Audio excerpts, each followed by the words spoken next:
Hello everyone, and this is a tutorial on how to make a skin shader in Octane. So this is the final result that we will have, hopefully. Okay, so the one thing to remember about this tutorial is that this is specific to Octane 2020 because I'm using the new random walk subsurface scatter, and that is available only in Octane 2020. So if you don't have that, this tutorial does not apply to you. Okay, the second thing is even if you are using any other Octane plugin, so like for DAZ or Cinema 4D or whatever, the same technique will apply in any plugin. Okay, because the names of the nodes are the same and the values are also the same. Okay, so as long as you just follow the process, you connect the same nodes into the same places and you apply the same values, you'll more or less get the exact same result. Okay, so that shouldn't be a problem. Okay, so just to get started, my basic setup is I'm using this new digital asset that was sent to me, which is called Octane Quick Setup. Okay, so it's sort of like this great little tool which sets up the entire Octane render engine for you, and it's done by his Twitter handle is Origami VFX. He makes a lot of digital assets for Houdini and Lightwave and stuff, and this was sent to me by him, so a big thanks to him for sending this. I'll do another tutorial on the Octane Quick Setup, but this is what I'm using right now. Even if you don't have this, you can just do a standard setup of Octane. But I will what I'll do is I'll attach this as in Dropbox, and I'll put a link below in the video, so you can download it and use it. But yeah, a big thanks to Oliver for sending this because it makes life a lot easier. So just to get started, I'm using a model from this website called 3dscanstore.com. Okay, and this is the free model that they give out. So you can just download this. I'm not attaching this because this is a really heavy model. It's about 1.1 GB. Okay, so it comes in with like a set of 8K textures. You get your diffuse map and normal maps and all of that stuff. And it also gives you like a ZBrush tool. Okay, so it goes all the way up to like 7 levels of subdivision. So what I did was I exported out like a 4-level subdivision model, and that's what I'm using. So this is a pretty heavy duty model. So that's the basic model. And what I'll do is I have set up a blank shader, okay, which is just a simple glossy shader. So I'm going to assign that, and then I'll just quickly show you my render setup. Okay, so I'm just going to take skin new, and I'll just hit IPR so we can just see my basic setup. So the basic setup is relatively simple. The things to remember are you have to use path tracing. Okay, this does the random walk subsurface scatter, or actually any subsurface scatter, does not work in standard direct lighting mode. Okay, so make sure that you're using path tracing. The second thing is you want to keep diffuse depth to at least 8. Okay, so because the subsurface scatter in Octane is extremely reactive to light. So the more bounces you have, the more it lights up. And 8 diffuse depth is like this nice little sweet spot. Okay, so you want to keep a diffuse depth of that. The rest of the stuff is pretty like standard. Okay, like there's a specular depth of 8 and my GI clamp is at 10. And as far as environment is concerned, the great thing about the Octane Quick Setup is it allows you to set up like multiple HDRs and you can just switch between them. Okay, so I have like 3 HDRs that I've set up, and it can just switch between those things on the fly. So I'm using a simple studio lighting setup, and then I'll switch it to do something a little more interesting. Okay, so to get started with Octane, there are 2 ways to set up your subsurface scatter. Like one is using a diffuse material and the other one is using a specular material. Now I'm going to set up both, but the idea is to show you the difference between the 2 of them and why I prefer one over the other. So the way it works is just take a diffuse material and we'll plug it in. And in order to set up the subsurface scatter, like just the pure subsurface scatter, is I can take the diffuse to black and then take an RGB, like a color RGB, plug it into the transmission node. Okay, and we'll take it to pure white. So it just makes it translucent. So it's going to look weird. Then take a random walk subsurface scatter. Okay, so it will be called medium random walk. And then just plug it into the medium. Okay, so this will give you a basic setup. Again, over here you have the albedo, which also I will bring it up to white. So two things you want to set up is you want to set up the density and you want to set up the radius. But also do one more thing, which is take the bias down to 0. Okay, like it's not having any effect right now, but I'll show you eventually what effect it has. I'm going to get rid of that. Like I don't need that right now. Okay, so what I'll do is, depending upon the density, pretty much depends on the scene scale. Okay, so the larger your object is, the density will sort of vary based on that. So for this size, I'm keeping the density to about 450, which is like a decent enough place. And then what I'll do is I'll come into the Octane quick setup and I'm going to spin this around so that it goes to the back. Yeah, and so now we want to set up the radius. So the radius is primarily how much the light spreads through, your skin or your material. So the lower the radius, the lesser the light spreads. Okay, so if I just take this and I'll, draw it in over there, see. But what you want to do is, in order to make it look, like skin, like there's blood inside the body, is you bring this down to around 0.3, like take the value to around 0.3 and then take the red channel and bring it up to 0.5. Okay, and there you go. So you get a nice decent little, skin setup. So now I'll just take the, this thing and bring it back, the HDR. Yeah, there you go. So you can see like you get like a little reddish bleed sort of going through it. Okay, so this is basically it. Okay, this is how the diffuse model works.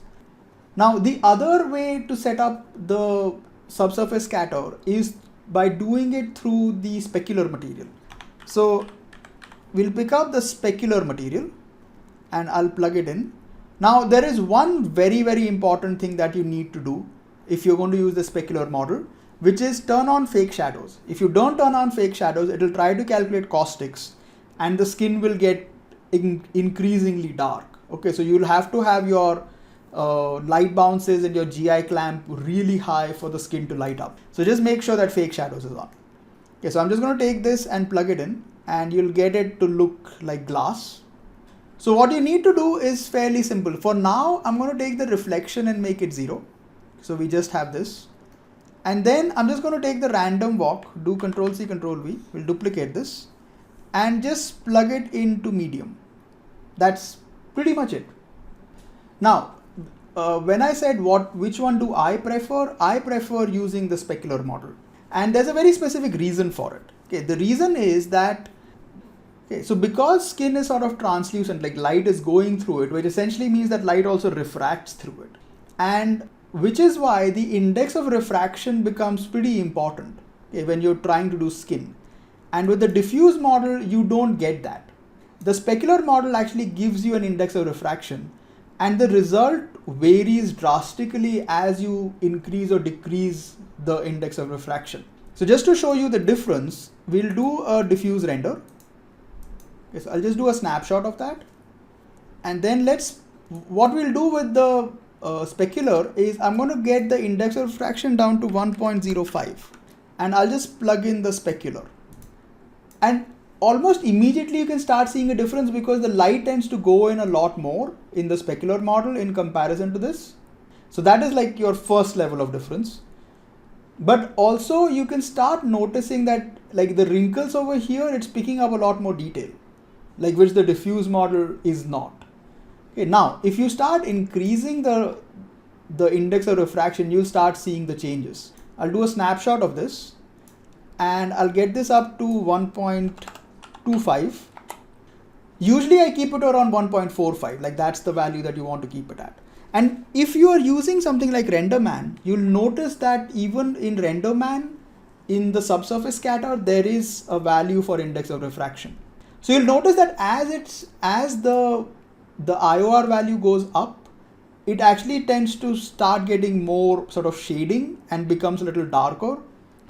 Like if I do a snapshot of this as well, and like let's bring it up to 1.45, which is where I usually keep it. So if you check it, like this is the standard diffuse model. Okay, and like notice the area on the neck. In the specular model, like immediately there's a fair bit of difference. Okay, because you're also getting a little bit of a rim light, which you're not getting with the diffuse model. And once you come up to 1.25, so you can see like, it's actually picking up a lot more like shadow detail, which here it's sort of like completely washed out. And you can see like it also picks up, like the color at the back also starts to change. So you can see the difference, like this is 1.05 and this is 1.25. And then if I go 1.45, so you'll see the difference. You can see how the subsurface scattering changes. So the point being, like whatever level of IOR you like, you have an additional option. Okay, with the diffuse model, you don't have an option. Like the diffuse model is, this is it. You can't change anything. But with the specular, you actually have the option to change, whatever IOR value you want based on how you want the subsurface scattering to react. So that is a very important thing. The other nice thing also is that you get inbuilt reflections, so you don't have to worry about that. So you want to, naturally skin is reflective. It has a specular. So you can just increase this and you'll automatically get your specularity and get the roughness to around 0.3, and we'll keep this to GGX. Okay, so there you go. So you get like a decent, basic skin shader. Okay, now let's start to set up the texture for it. So the texture is where it gets a little tricky. So what I'll do is I'm going to take a texture image RGB and I will pick up the skin shader that I have. Yeah, so there is a 8K color map and we'll just pick that up. Now, what you want to do is you don't want to change anything in the reflection and transmission. Okay, like both of those remain at white. You don't want to change that. What you want to do is you want to control it via the albedo. So if I just directly take this and plug it into the albedo, it'll come in extremely dark, and that is not what you want. This is the point where the setup gets slightly tricky. Okay, so what you need to do first of all is you want to start at a gamma of 1. Don't start at a gamma of 2.2. And then you want to take a color correction, like drop it in the middle and get the brightness to around 1.4. And there you go. Okay, so what I found was with this particular image, I kept the gamma to around 0.8 or around 0.75. And there you go. So this varies from texture to texture. Usually you want to start at a gamma of 1 and then sort of go up and down based on, what you want. And you will have to up the brightness. Okay, like at a brightness of 1, it will always come in a little darker. So around 1.3 to 1.4 is a nice place to be. But then again, you also have other options, like you can increase the saturation if you want, and things like that. Okay, so this is step number 1. Step number 2 is adjusting the radius. Okay, so I'm just going to come in here and again, we'll just, spin it around to the back. And what you want to do is we'll take a color RGB.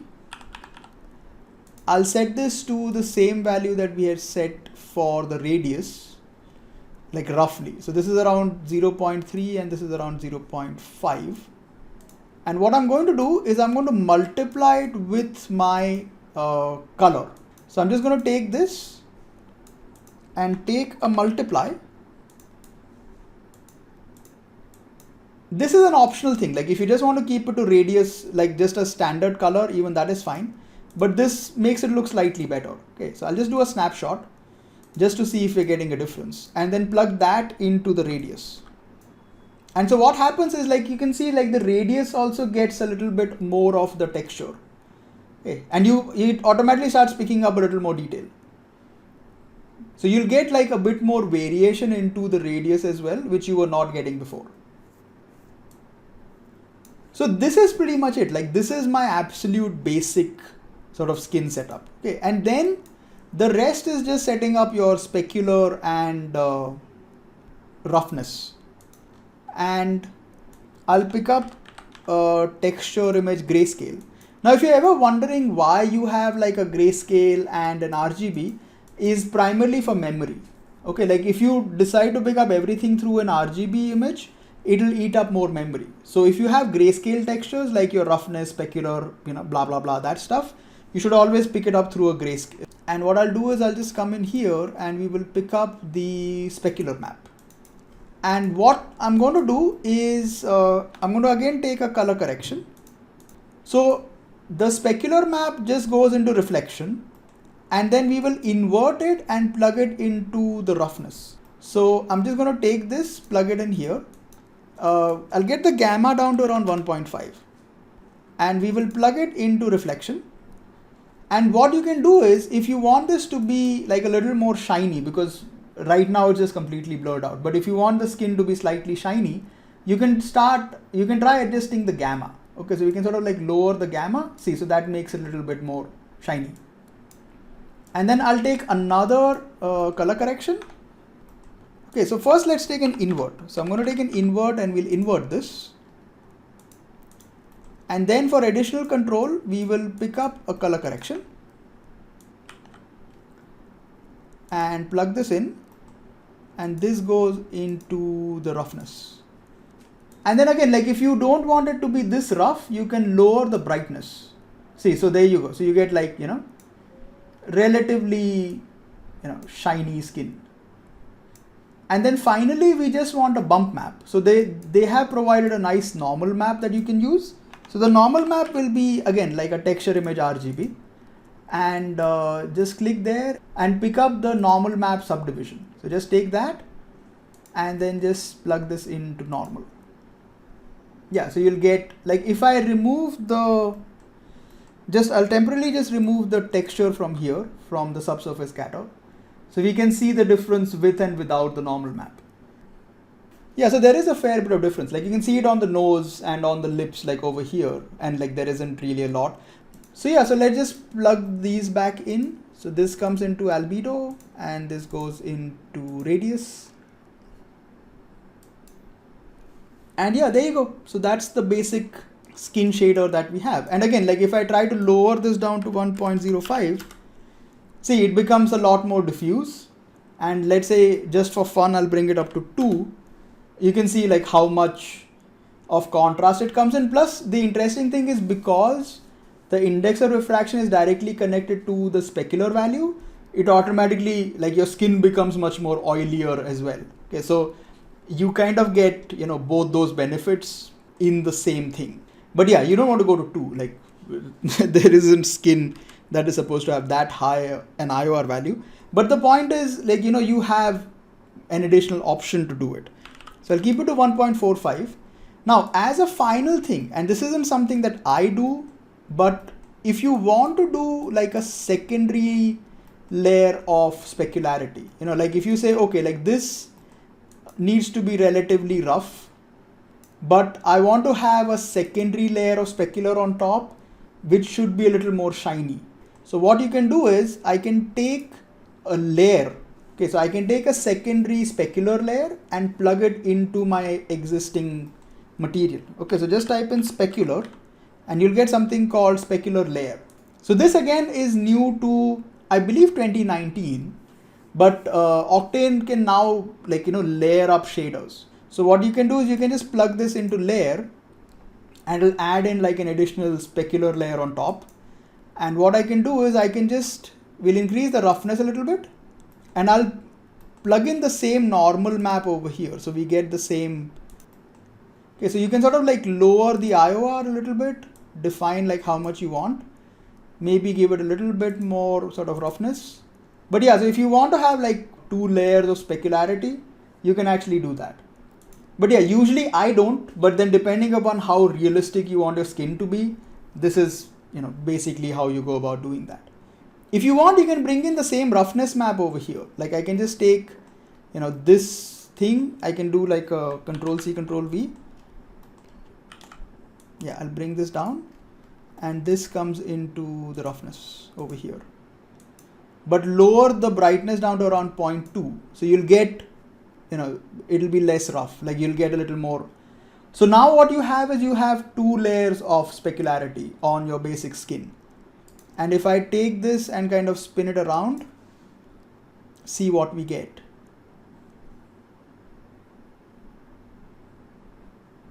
Yeah, maybe it's a little too oily. I don't think. Okay, it's like he probably dipped his entire face in oil. Okay, this is not a good idea. But you get the point. Like if you want to do that, you can do that. I can probably just lower the specular value a lot. Yeah, I think this is okay. Yeah, this is better. Okay, so like 0.3, 0.4 is good. And we can try it with like different HDR. So let's see how it looks. So I have like a sunlight HDR, and I can try to spin it around. So I get, yeah, there you go. That looks nice. The render speed is relatively decent. Okay, like I have never used this for animation. I don't do a lot of animation work, but since this is pure subsurface scatter, without any kind of diffuse component at all, it will be a little bit slower. Also, you're doing like 8 diffuse bounces, so that's a different thing altogether. So this is overall this is a relatively costly material, from a render time standpoint. But if you want that level of realism in your skin, this is how you go about doing it. Let's do a snapshot of this. Let's pick up one more HDR, see what we're getting. Yeah, that second lead layer wasn't a bad idea. I think you can adjust it a bit more, but yeah, overall it's not a bad idea. Like if somebody has extremely oily skin. You might get a few bright spots like these, but they usually go away. Like this is just around 50 samples. By about 100, 150, they'll usually go away. Yeah, so this is pretty much it. So this is how you can build a skin shader in Octane using the new random walk subsurface scatter. Okay, so what I'll do is I'm going to put a link for the Octane quick setup and the model in the description. Okay, so you can download both those things. And as usual, if you have any questions regarding this, or if you have any questions, regarding Houdini in general or Octane, if I am capable of answering it, I'll try. And yeah, I hope this was useful. That's pretty much it.